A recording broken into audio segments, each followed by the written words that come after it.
When we talk about financial freedom, we usually talk about a number. We talk about the day we can finally walk away from the corporate grind. The day our passive income covers our lifestyle. And the day we step into a life of total autonomy. But I've realized something lately.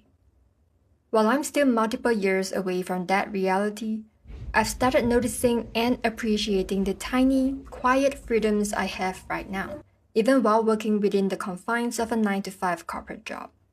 Freedom isn't something that's magically granted to us the moment our net worth hits a certain milestone. It's something afforded by how we think and what we do daily.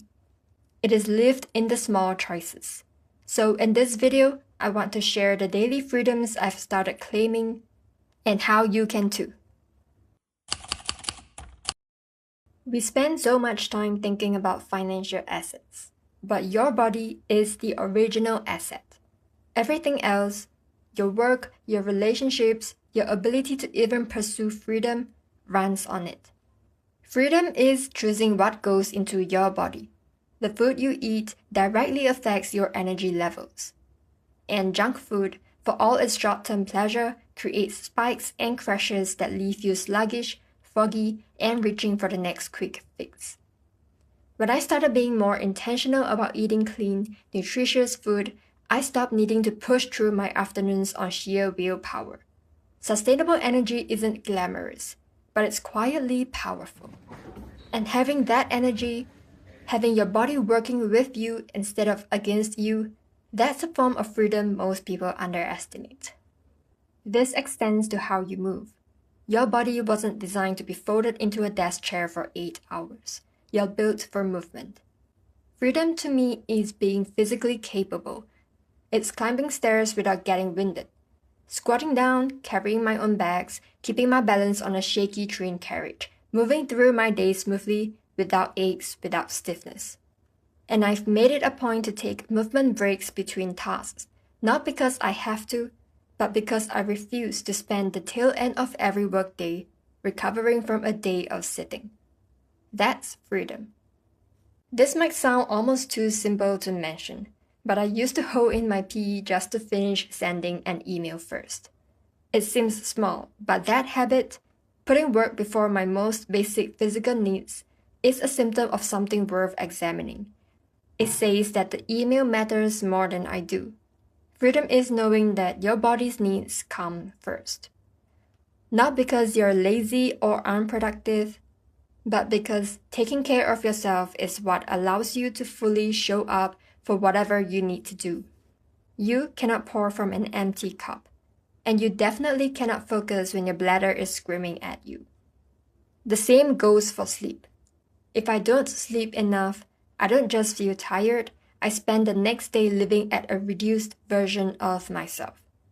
Hazy thinking, slower reactions, worse decisions. And sleep debt compounds fast. It takes far longer to pay back than it took to accumulate. Freedom is being clear-headed, being present, being able to make good choices for yourself moment to moment all day long. And that starts the night before. There's an old saying, garbage in, garbage out. For the longest time, I consumed a lot of mental junk food to escape my reality. Trashy, cringy dramas, the kind made purely for laughs and shock value. My emotions started to follow the plot. I was riding the highs and lows of fictional characters' lives. I succeeded in escaping my own reality, but only to become controlled by another. Once I realized what was happening, I stopped. I started redirecting that free time to reading, self-help, personal development, psychology books. My mindset shifted. My habits changed. The way I saw my relationships, my goals, my own potential evolved, book by book. Control is freedom. Controlling what I feed my mind is how I control how I live and how I feel about my life. The key lesson I've learned is that our thoughts lead to our actions, and our actions lead to our feelings. So, what are you putting in? The last category I want to talk about is what I would call protecting your inner world. And this covers two things that I think are deeply connected: solitude and reflection. We live in a world that moves fast and rewards constant stimulation. There's always something to respond to, something to scroll through, somewhere to be. And in that environment, slowing down, deliberately carving out silence, is almost a radical act. Freedom, for me, is giving myself the space to think, to reflect on what's working and what isn't, to sit with my own thoughts instead of constantly outsourcing my attention to a screen or a social obligation. That quiet is where I recalibrate, where I come back to myself.